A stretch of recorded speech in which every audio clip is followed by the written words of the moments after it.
नमस्कार दोस्तों। अमेरिका ने ईरान के जिन न्यूक ठिकानों पर हमला करके उन्हें तबाह करने का दावा किया है, उसकी तस्वीरें तो नहीं आई है, लेकिन बौखलाए ईरान ने जवाबी कार्रवाई में इजराइल पर जो मिसाइलें दागी हैं, इजराइल में जो तबाही मचाई है, उसकी तस्वीरें आने लगी हैं। और स्क्रीन पर वही तस्वीरें हैं जो ईरान की तरफ से दागी गई मिसाइलों की जद में इजराइल के शहर आए हैं, तेल अवीव, यरूशलेम और हाइफा। सुबह सुबह भारतीय समय के अनुसार अमेरिकी राष्ट्रपति ट्रंप ने दावा किया कि अमेरिकी बम वर्षक विमानों ने ईरान की 3 न्यूक्लियर साइट्स पर बम गिराए हैं, उनके न्यूक ठिकानों को तबाह किया है और शानदार सफलता हासिल की है। राष्ट्रपति ट्रंप के दावे के कई घंटे हो गए, उसकी तस्वीर अभी तक नहीं आई है कि फोर्दो की पहाड़ियों पर अमेरिकी बम वर्षक विमानों ने जब बम गिराए तो वहां क्या तबाही मची। न तो कोई सैटेलाइट तस्वीर है, ना ऐसी कोई तस्वीर है जिससे पता चले कि वहां क्या नुकसान हुआ। पूरी तरह से नुकसान हुआ। अमेरिकी बमवर्षक विमानों ने अपने टारगेट को पूरी तरह से अचीव कर लिया, क्या तस्वीर नहीं आई। ईरान की तरफ से दावा किया गया कि अमेरिकी बमवर्षक विमानों से कुछ नुकसान तो हुआ, लेकिन उनके न्यूक ठिकाने तबाह नहीं हुए। अमेरिकी बमवर्षक विमानों ने फोर्दो की पहाड़ियों में, पहाड़ियों के नीचे जो उनकी न्यूक साइट्स है, उसके एग्जिट और एंट्री के सुरंग पर उनके बम गिरे। यह ईरान का दावा है। और दावा यह है कि इस हमले से कोई बड़ा नुकसान नहीं हुआ है, ट्रंप के दावे के विपरीत। और तस्वीर अभी तक आई नहीं, जैसा कि मैंने कहा, लेकिन ईरान की तरफ से इजराइल के शहरों पर मिसाइलें दागी गई। खबरें आई है कि करीब करीब 25 बैलिस्टिक मिसाइलें ईरान की तरफ से दागी गई। जो खबर आ रही है उसके मुताबिक, तस्वीरें स्क्रीन पर देख रहे हैं, ईरान की इस्लामिक रिवोल्यूशनरी गार्ड कॉर्प्स यानी IRGC के प्रवक्ता के मुताबिक ईरान ने इजराइल के 14 ठिकानों को निशाना बनाया है, जिसमें हाइफा और तेल अवीव के अहम सैन्य और तकनीकी केंद्र हैं, मिलिट्री एस्टेब्लिशमेंट और टेक्निकल जो एस्टेब्लिशमेंट हैं वो हैं। और इसे एक सफल कार्रवाई बताते हुए उन्होंने कहा है कि लंबी दूरी की मिसाइलों से इन्हें निशाना बनाया गया है और यहाँ मिलिट्री सॉफ्टवेयर कंपनियाँ थी। इसके अलावा हेदरा पावर प्लांट, हाइफा की तेल रिफाइनरी, ओबेदा एयरबेस, इजराइल का साइबर कमांड, क्रियात की semiconductor industry, Rafael advanced defence system के मुख्यालय को भी निशाना बनाया गया है। यह ईरान की तरफ से दावा किया गया। स्क्रीन पर आप तस्वीरें देख रहे हैं।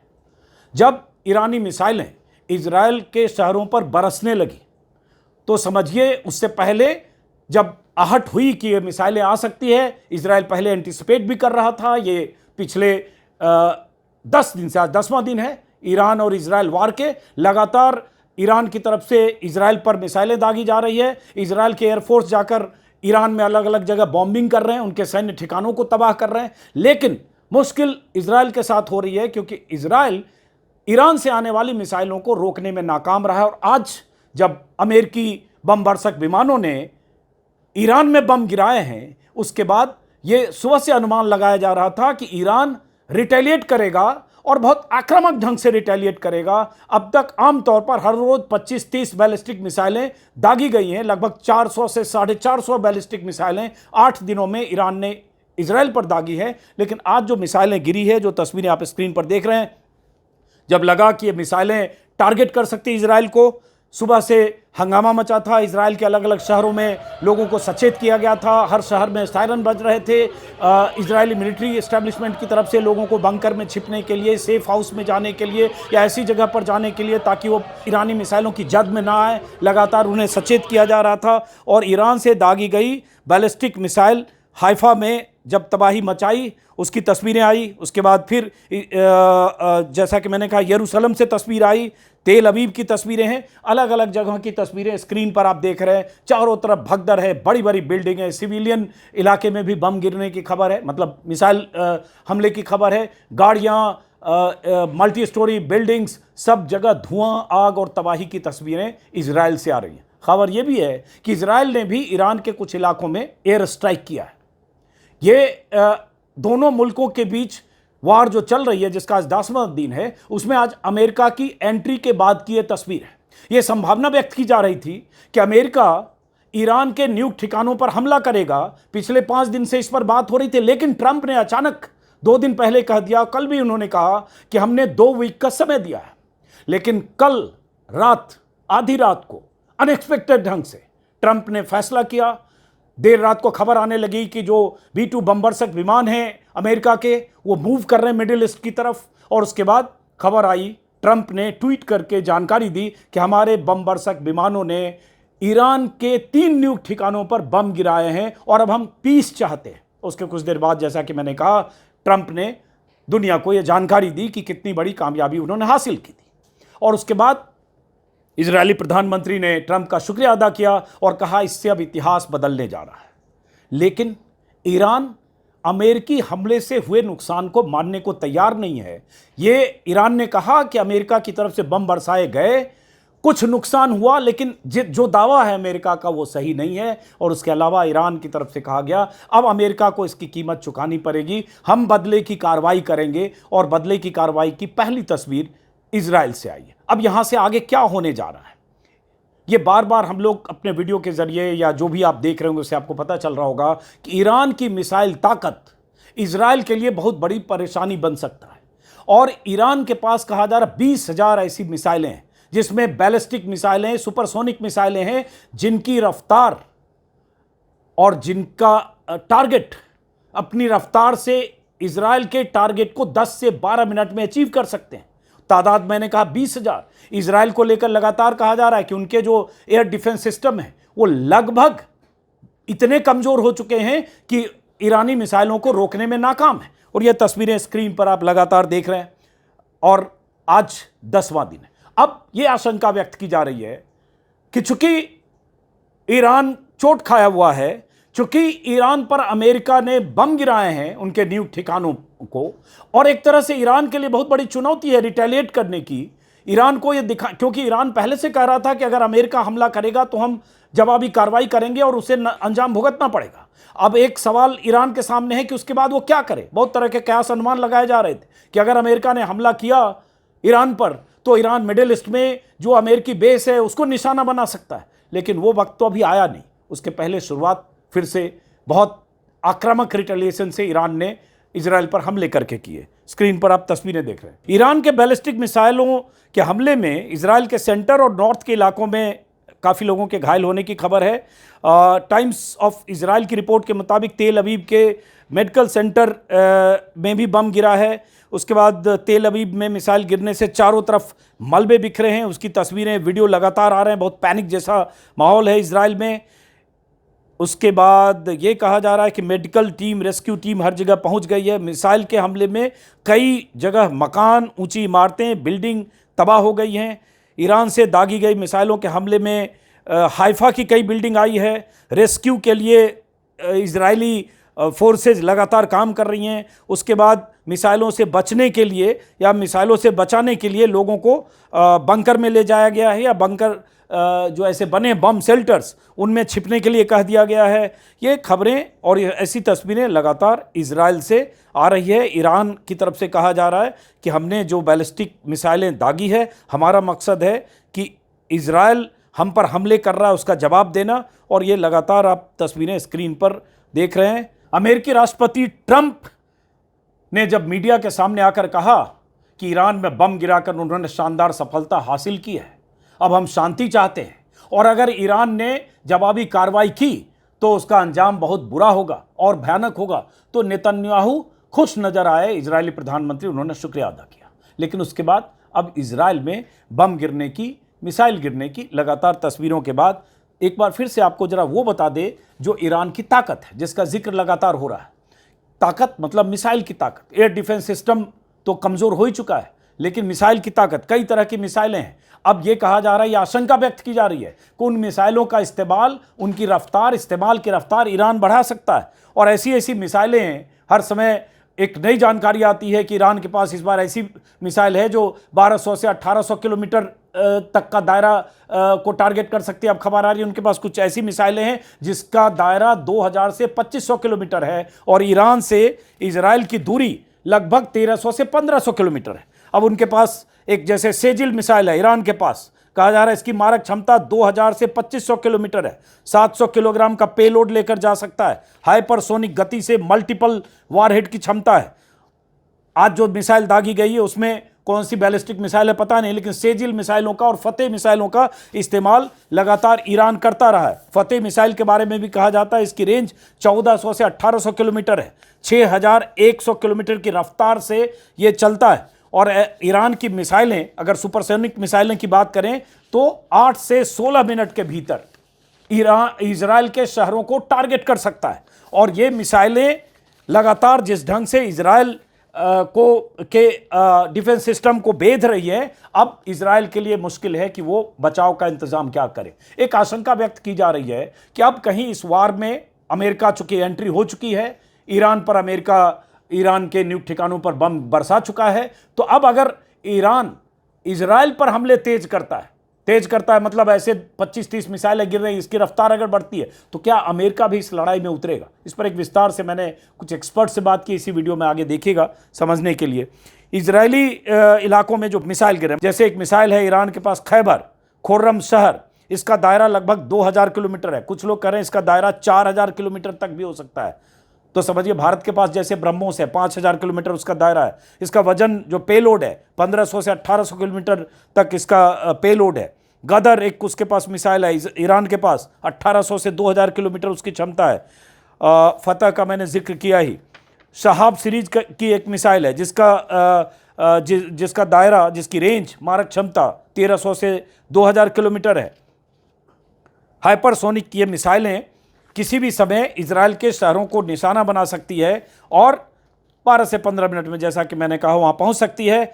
और जिस तरह से मिसाइलों का इस्तेमाल ईरान कर रहा है टारगेटेड ढंग से, इससे इसका तो अंदाजा लग रहा है कि ईरान ने भी तैयारी कर रखी है पहले से। और अब अमेरिकी कार्रवाई के बाद ईरान की प्रतिक्रिया ज़्यादा आक्रामक हो सकती है। इस बीच ईरानी विदेश मंत्री ने कहा है कि अमेरिका ने जो कार्रवाई की है वो यूएन चार्टर के खिलाफ है, अंतर्राष्ट्रीय कानूनों के खिलाफ है और ईरान अपने तय इसका जवाब देगा। अमेरिका को इसके लिए तैयार रहना चाहिए, ये ईरानी मीडिया भी लगातार कह रहा है। अब फिलहाल मैं चाहता हूं, तस्वीरें आपने देखी, कुछ एक्सपर्ट से मैंने इस बारे में बात की, उनका क्या आकलन है, क्या अनुमान है, अब ये जंग किस दिशा में जा सकती है, आप देखिए इस बातचीत को। ये जो तस्वीर आ रही है इजराइल से और यूएस के अटैक के कुछ घंटे के भीतर, अगर कहें तो ट्रंप के ऑफिशियल ऐलान के 3 घंटे बाद ही इजराइल से ये तस्वीरें आ रही है, लगातार स्क्रीन पर देख रहे हैं।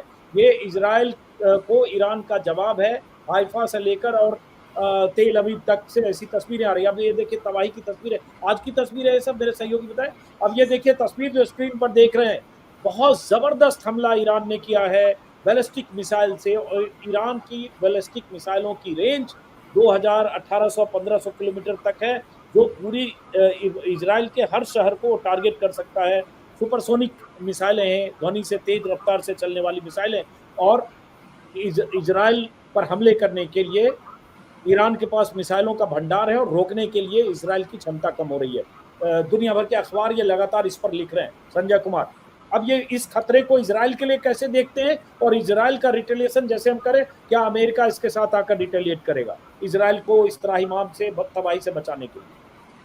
देखिए, मैं जो विजुअल्स दिखा रहे हैं ये तो सही है, लेकिन और भी कुछ विजुअल्स हो सकते हैं जो नहीं दिखा रहे हैं इजराइल। अभी वहाँ भी मीडिया कंट्रोल है और सब जगह आप पत्रकार वहाँ पे जा नहीं सकते, तो हो सकता है ये रिहायशी इलाके जो भी हैं वहाँ पे अटैक्स तो हुए ही हैं। और दूसरा, जो इनके स्ट्रैटेजिक एसेट्स हैं इजराइल के, वहाँ भी अटैक्स हुए होंगे, और जिसका विजुअल्स आप कभी नहीं देख पाएंगे क्योंकि वो इजराइल रिलीज नहीं करेगा। उनके लीडरशिप के लिए काफी खतरे की घंटी है वो चीज। तो ये तो है। अब ईरान के लिए एक प्रेस्टीज का इशू है, एक अपना जो उसका सार्वभौमिकता चैलेंज पे है, तो वो रिटेलिएट कर रहा है और वो रिटेलिएट करेगा। इसके लिए उन्होंने मन बना लिया था पहले ही और तैयारी भी कर लिया था। इसी वजह से उनके पास 20,000 के आसपास बैलिस्टिक मिसाइल्स हैं। लेकिन एक चीज और है कि अगर हम ये सोचते हैं कि ये इजराइल और ईरान के बीच में, तो हम इस गलतफहमी में न रहें। इजराइल अगर अटैक पे है तो अमेरिका उसको डिफेंड करने आएगा ही। अमेरिका उसको सह देगा और अमेरिका सारा चीज झोंक देगा कि इजराइल को ज्यादा नुकसान नहीं हो। तो ये इजराइल, अभी भी मैं मान रहा हूं कि ये इजराइल तो डायरेक्ट टारगेट में है, लेकिन लड़ाई ईरान और अमेरिका के बीच में है, जिसमें इजराइल का इस्तेमाल किया गया है, और ये इजराइल डायरेक्ट अटैक पे है। और आने वाले वक्त में देखिएगा धीरे धीरे ऐसे ही इन्वॉल्वमेंट हो जाएगा अमेरिका का। अगर दोनों तरफ से कोई ऐसा प्रस्ताव नहीं आए जिसके लिए, जो ईरान के लिए भी रेस्पेक्टेबल हो और यूएस के लिए भी एक्सेप्टेबल हो। आप देखिए क्या इस अटैक से पहले क्या हुआ, आप अमेरिका ने ईरान को बोला कि आप जो न्यूक्लियर एनरिचमेंट का प्रोग्राम कंप्लीटली बंद कर दीजिए। तो इतना मैक्सिमलिस्ट पोजीशन पे रखकर अगर आप सौदा करेंगे तो कोई भी मानने के लिए तैयार नहीं होगा। तो नेचुरली ईरान ने उसको रिजेक्ट कर दिया। अब ऑप्शंस क्या है? अब ऑप्शंस ये है कि ईरान अमेरिका की शर्त माने और पीस एक्सेप्ट कर ले। जो वहाँ की जो रेजिम है, नेशनलिस्टिक रेजिम है, उसको कभी भी मानने के लिए तैयार नहीं होगा, चूंकि उनके लिए भी एक एग्जिस्टेंशियल थ्रेट है। अगर आज वहाँ की रेजिम कमजोर पड़ती दिखेगी रिटेलिएशन में, तो वो भी वहाँ उनके लिए भी एक जो क्रेडिबिलिटी क्राइसिस हो जाएगा, जो उसको झेल नहीं पाएंगे इस अटैक के बाद। तो ये सब चीज को, ये भी राजनीतिक जो चीजें हैं, इसको भी ध्यान में रखकर हमें एनालाइज करना पड़ेगा कि अब ऑप्शंस बहुत कम है, और परिपक्वता मेरे ख्याल से यूएस को ही दिखाना पड़ेगा इस पूरे मामले में, तभी जाकर ये शांत होगा। और जहां तक मिडिल ईस्ट के और भी कंट्रीज का सवाल है, उनके लिए तो ये ईरान और यूएस का बात नहीं, उनके लिए जो बैलेंस ऑफ पावर जो अभी तक इस्टेब्लिश था उस रीजन में, अमेरिका ने ये अपने इन्वॉल्वमेंट से अपने ईरान पे अटैक करके वो बैलेंस ऑफ पावर को ध्वस्त कर दिया है। और कोई भी आज कितना भी आप सुन्नी शिया कर ले, लेकिन आज ये सच्चाई है, कोई भी मिडिल ईस्ट की कंट्रीज को ईरान के खिलाफ सीधे सीधे बोलने की बोल नहीं सकती, क्योंकि उनको प्रेशर है अपने उस पर आएंगे। अभी जरा इस पर, इन तस्वीरों पर और ईरान के रिटेलिएशन पर हम बात कर रहे हैं। जो खबरें आ रही है उसमें ईरान के हमले के बाद इजराइल के कई शहरों में सायरन बज रहे हैं। जिस तरह की तस्वीरें आ रही है उससे ये जानकारी भी आ रही है कि इजरायली डिफेंस फोर्सेज ने अपने शहरों में लोगों को आगाह किया है कि वो बंकर में शरण लें। ऐसे जो बम से बचने के लिए बंकर्स बनाए जा रहे हैं, वहां शरण ले। देखिए आपको तस्वीर में दिखेगी धुआं, गुबार, धमाका। ये गाड़ियां सड़क के किनारे हैं। इनमें बिल्डिंगों में जो बिल्डिंग्स हैं, ऊंची बिल्डिंग, वहां इजराइल की बिल्डिंग पर हमला हुआ है या उन इलाकों पर हमला हुआ है। और ये हमले की रफ्तार इजराइल पर ईरान बढ़ा सकता है, इसकी संभावना पहले थी और वो तस्वीरें आने लगी है। धनंजय त्रिपाठी को फिर से जोड़िएगा। सिंह साहब, अब ये हम लोग ये बात कर रहे थे, अभी संजय भी यही बोल रहे थे, धनंजय त्रिपाठी भी यही बता रहे थे कि अब इस इजराइल ईरान वार में भी अमेरिका की एंट्री की संभावना दिखेगी, क्योंकि अगर ये मिसाइलों की रफ्तार ईरान की तरफ से बढ़ती है। और नेतन्याहू ने शुक्रिया अदा किया ट्रंप को कि ट्रंप ने बहुत शानदार काम किया, जिस तरह से ईरान में उनके न्यूक्लियर साइट्स पर बम बरसाए गए, उसके लिए थैंकफुल है नेतन्याहू। और अगर नेतन्याहू के मुल्क पर ऐसे मिसाइलों की बारिश होती है तो फिर उनको रेस्क्यू करने के लिए अमेरिका आ सकता है। तब क्या तस्वीर हो सकती है? वो मैं चाहूंगा कि अगर आप संभव हो तो नेतन्याहू का वो जो ब्रीफिंग है वो अगर दिखाएं, उसके चेहरे पे जो खुशी थी कि बचा लिया तुमने, और वो जो खुशी से ग्लीफुली वो बोल रहा है, वो देख के ही लगा। और भूरी भूरी प्रशंसा उसने किया। और जैसे कि उन्होंने कही, वो एक लाइन कही कि आपका ईरान पर के परमाणु ठिकानों पर हमला इतिहास बदल देगा। तो अब तो ये इतिहास कहीं ये भी बदल सकता है इस वार में। इसका कोई और जी नहीं, एक्चुअली इतिहास बदले इससे ज्यादा चिंता है ज्योग्राफी बदल जाएगी। ये इस वार से हो ये रहा है कि ज्योग्राफी ना बदल जाए, ये सबसे बड़ी चिंता है। और आप ट्रंप को देखें, वो बिल्कुल सही है कि ट्रंप से हम लगातार बेवकूफियों की उम्मीद नहीं कर सकते। कभी तो एक सेनर एलिमेंट उनके दिमाग में आएगा, और वो ये है कि अब यहाँ पे आके उन्होंने अपने मिलिट्री माइट को इस्टेब्लिश कर लिया है, और यहाँ पे आके इसको टोन डाउन करें, इजराइल को भी इशारा करें और खुद भी करें कि अब यहाँ, क्योंकि जो ईरान का रिटेलिएशन है एक इजराइल वल्नरेबल पोजीशन में है।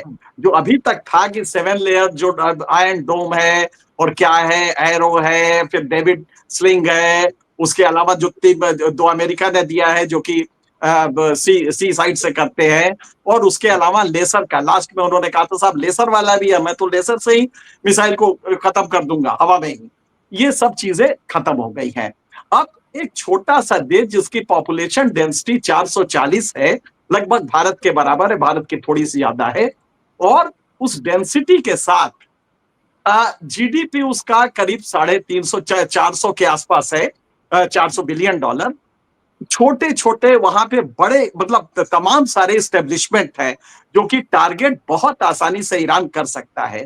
तो ईरान, और ये कर रहा है, लगातार कर रहा है। तो हकीकत ये है कि ईरान के लिए इजराइल वल्नरेबल हो गया है, वो डोम वगैरह छोड़ दीजिए। तो ऐसे में यही हो सकता है कि एक मीटिंग पर, जो हम सबकी इच्छा है कि ये वार खत्म हो, और वार खत्म होने के लिए आप, ये सही है कि आप युद्ध में घुस तो जाते हैं, निकलना मुश्किल होता है, लेकिन निकलना मुश्किल इसलिए कम हो सकता है कि ईरान भी नहीं चाहेगा कि वो लगातार इस वॉर में अपने को शक करता रहे। तो कहीं ना कहीं there is some kind of stopping this process, और उसमें यही है कि ईरान यहाँ इजराइल को ये करके और वो भी थोड़ा स्लो डाउन करे, क्योंकि ये जो बेसिक प्रेमाइस है जिसपे ये पूरा युद्ध हुआ है, मैं एक मिनट खत्म कर लूं। बेसिक जो प्रेमाइस है जिसपे ये युद्ध हुआ है वो ये है कि ईरान न्यूक्लियर वेपन डेवलप कर रहा है, इनरिचमेंट के साथ न्यूक्लियर वेपन तक पहुंच रहा है, हम ये नहीं होने देंगे विश्व शांति के लिए। लेकिन इसका जो फैलेसी है वो ये है कि तो इजराइल ने भी तो कर लिया है। इजराइल कौन सा एनपीटी सिग्नेटरी है? पाकिस्तान ने भी तो कर लिया है, नॉर्थ कोरिया ने भी तो कर लिया है। तो इसका जो लॉजिकल फैलेसी है उस पे दुनिया कहीं भी जब आप तर्क करेंगे, और पूरी दुनिया में एक जो होता है सेंस ऑफ जस्टिस, उसमें अगर आप देखेंगे तो ये कहीं से लग ही नहीं रहा है कि ईरान को आप नहीं करने देंगे लेकिन पाकिस्तान को आप आतंकवाद के खिलाफ एक्टिव बताएंगे कि बस आप बहुत काम कर रहा है। तो ये ट्रंप का जो लॉजिकल फैलेसी है ये बड़ा ही प्रोमिनेंट है, और इसकी वजह से ट्रंप को कहीं ना कहीं रुकना पड़ेगा, अमेरिकन सोसाइटी को भी जवाब देना है। तो हमें लगता है कि इस वॉर में एक पॉसिबिलिटी है कि यहाँ पे इजराइल को टारगेट बना के थोड़ा सा और करके ईरान भी रोक दे, और इजराइल भी इसको रेशनलाइज करना शुरू करे कि नहीं, हम इससे बियॉन्ड नहीं जा सकते हैं। जहां तक देने का सवाल है, अगर हथियार अमेरिका पहुंचाएगा इजराइल में तो चीन भी तो ईरान को दे सकता है। तो ये तो भी दो तरफा गेम हो जाएगा। तो मुझे लगता है there is some stopping the process, और वो यही है कि ये चाहे तो अगर अमेरिका अगर फुल स्केल में वॉर आना चाहता है तो अमेरिका की कॉस्ट इसकी सिर्फ यही पड़ेगी कि अमेरिका, ट्रंप पूरे वर्ल्ड में और डोमेस्टिक लेवल पे ये काफी वो हो जाएंगे, मतलब नीचे आ जाएंगे, और तब इनका अपना अस्तित्व खतरे में पड़ जाएगा। एक सूचना सिर्फ दे दूं, चूंकि लगातार जो खबरें आ रही है, जैसे टाइम्स ऑफ इजराइल, इजराइल का अखबार है, इस टाइम्स ऑफ इजराइल में खबर छपी है, more than 10 impact sites as Iran launches missile at Israel after US strike. और इसमें इन्होंने अखबार ने छापा है कि 10 ऐसी साइट जहां ईरानी मिसाइलों से बहुत भारी नुकसान हुआ है, और कुछ तस्वीरें भी छापी है। तो अगर वहां से जो तस्वीरें आ रही है ईरानी मिसाइलों के हमले की या जिस तरह से तबाही की स्क्रीन पर भी आप देख रहे हैं, उन तस्वीरों से ये साबित हो रहा है कि ये जो रिटेलिएशन ईरान का संभावित रिटेलिएशन था उसकी शुरुआत हुई। लेकिन ये भी सच है कि 13 तारीख से ये ईरान और इजराइल के बीच जंग शुरू हुई। इजराइल ने अटैक शुरू किया, ईरान ने रिटेलिएट करना शुरू किया। आज अगर देखें तो 10 दिन हो गए, लेकिन ऐसे हमले मोटे तौर पर रोज होते रहे। अब आशंका है कि चोट खाया हुआ ईरान, जिसमें अमेरिका ने बॉम्बिंग की है जहां, वो ईरान इसकी रफ्तार बढ़ा सकता है। अगर रफ्तार बढ़ा सकता है, जो हम लोग बात कर रहे थे एनके सिंह साहब भाई, उसके पास अगर मान लीजिए 20,000 मिसाइलें तबाह है ईरान का, 10,000 ही अगर है, और अगर 100-200 मिसाइलें चलने लगी तो क्या होगा?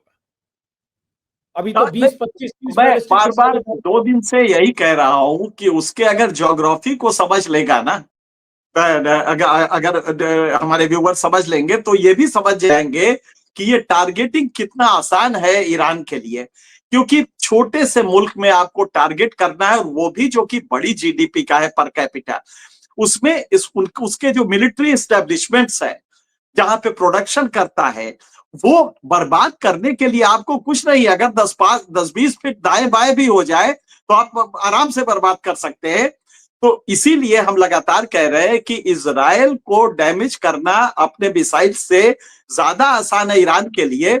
ईरान का साइज ही 17 लाख किलोमीटर का है, लिहाजा आप कहां कहां करेंगे, आपको कितना पता है कि वो कहां कहां और पहाड़ों के अंदर रखा है। तो इसलिए इजराइल के लिए ये मुश्किल पड़ेगा कि आप उसको, इजराइल को बर्बाद कर सके, लेकिन ईरान के लिए इजराइल को खत्म करना और कम से कम क्रिपल करना इकोनॉमिकली, मिलिटरीली, ये आसान है। और यही ऑप्शन, मुझे सवेरे से मैं यही कह रहा हूं कि ये ऑप्शन इजी पड़ेगा, लिहाजा वो कर सकते हैं। लेकिन इसका एक पक्ष ये भी है ना कि भाई इजराइल की air force, air power, air supremacy बहुत ज्यादा है, कहीं उसके सामने ईरान टिकता नहीं है। इसलिए ईरान में जहां तहां जाकर इजरायली फाइटर्स लगातार बम बरसा रहे हैं, उनके टारगेटेड किलिंग हो रही है, उनके मिलिट्री एस्टेब्लिशमेंट पर अटैक कर रहे हैं, और ये जो 2 न्यूक्लियर साइट थे वहां भी उन्होंने अटैक किया, तबाही के वीडियो भी डाल रहे हैं। तो भाई इसके ये रिटेलिएशन भी तो इजराइल की तरफ से हो सकता है कि Israeli air force, fighter jets aggressively फिर ईरान को टारगेट करने लगे। यही बात हम लोगों ने जब यूक्रेन से वॉर शुरू हुआ था तो कहा था कि बेचारा यूक्रेन कितने दिन झेल पाएगा, और यही बात पाकिस्तान के साथ जब चीन खड़ा था और जे सीरीज का उसका वो फाइटर था और क्या था, ये हम लोगों ने सोचा था। आज के वॉर इस तरह होते नहीं है कि वो मिलिट्री माइट, उसके पास मोसाद है, इजराइल के पास ऐसा कुछ नहीं है। आप मोसाद का आप रेपुटेशन जानते हैं, इजराइल की मिलिट्री माइट भी जानते हैं, लेकिन मिलिट्री माइट है तो उसके साथ वल्नरेबिलिटीज भी कैरी करता है ना वो। लिहाजा ये कहना कि साहब उसके पास फाइटर जेट है, तो ईरान के पास भी है। आप देख रहे हैं कि कब आपको पता था, आज से 24 घंटे 48 घंटे पहले, कि ईरान के पास 7 तरह के मिसाइल हैं, डिफरेंट रेंजेस के, डिफरेंट इंटेंसिटी के। आज अगर उसका खुर्रम शहर मिसाइल देखें आप, तो उसका बेक अगर आप देखें, उसको स्टडी करें, तो समझ में आता है कि इसको हम लोगों ने पहले क्यों नहीं रिकॉग्नाइज किया। अगर उनके पास एरो प्रोटेक्शन है तो इसके पास खुर्रम शहर है। तो लिहाजा, और 7 तरह 8 तरह के उसके पास मिसाइल है, जो हर बार जब फेंक रहा है तो ये नया मिसाइल हो रहा है। इसकी क्वालिटी, इसका मेक, इसका सब कुछ अलग है। तो लिहाजा ईरान को हम अगर ये कह के नापे कि साहब वो इजराइल के मुकाबले कुछ नहीं है, इजराइल बहुत ताकतवर है, कोई दो राय नहीं है। इजराइल ने इतने साल में मिलिट्री माइट जबरदस्त डेवलप किया है, लेकिन फिर ईरान को ये बात तो मालूम है ना, ईरान को भी ये स्पष्ट तो है कि इजराइल हमें कभी भी जब करेगा तो वल्नरेबिलिटी हमारी क्या होगी। तो हमें लगता है कि इसको इसीलिए ईरान ने मिसाइल पावर पर सालों साल ज्यादा काम करके मिसाइल में कैपेबिलिटी बढ़ा ली। भाई वो 5 देश को लांग कर 1600 किलोमीटर दूर मिसाइल दाग दे रहा है, बीच में 5 मुल्क को क्रॉस करते हुए। जी बिल्कुल सही है कि वो आपके बीच में 12 मिनट में पहुंचा दे रहा मिसाइल। जी बिल्कुल सही कह रहे हैं। और उसके बीच में जॉर्डन और ये जो दाएं बाएं हैं, उन शहरों को वो करता हुआ वो जाके वहां पे लैंड कर रहा है, और लैंड कर रहा है तो टारगेट पे कर रहा है। टारगेट पे ना भी करे तो उसके पास आसानी ये है ना कि इतने ज्यादा उनके मिलिट्री प्रोडक्शन यूनिट्स है जो छोटे से एरिया में है, तो वो कहीं भी गिराएगा तो डैमेज होगा, नुकसान बड़ा होगा। और उसके अलावा रिफाइनरीज है।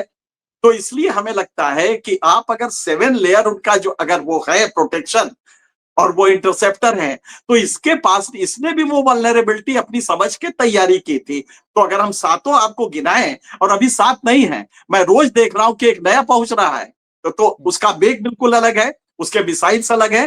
तो ऐसे में इजराइल को यह अंदाजा नहीं था कि नहीं इसके मिसाइल कैपेबिलिटी है कैसी और वो कितना वो वल्नरेबल हो सकता है।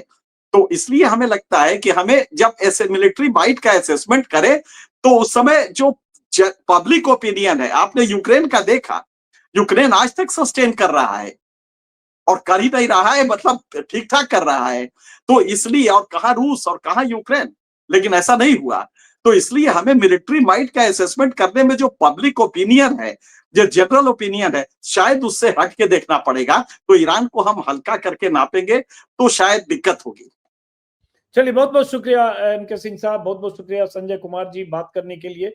लगातार हमारी नजर होगी कि ये जिस तरह से अमेरिका ने हमला किया ईरान पर, ईरान की न्यूक्लियर साइट पर, और उसका जवाब रिटेलिएशन अब ईरान की तरफ से अगर इजराइल में देखने को मिल रहा है, तो ये लड़ाई कहाँ जाती है? क्या ये किसी फुल स्केल वार की तरफ ये लड़ाई जा सकती है? क्या इसका impact Middle East, West Asia पर पड़ेगा? क्या अमेरिका इजराइल को रेस्क्यू करने के लिए इस लड़ाई में फिर टांग अड़ाएगा? इस पर नजर होगी। लगातार जो भी खबरें आती रहेगी दर्शकों को बताते रहेंगे। फिलहाल आप दोनों मेहमानों का बहुत बहुत शुक्रिया, तमाम दर्शकों का बहुत बहुत शुक्रिया। Thank you.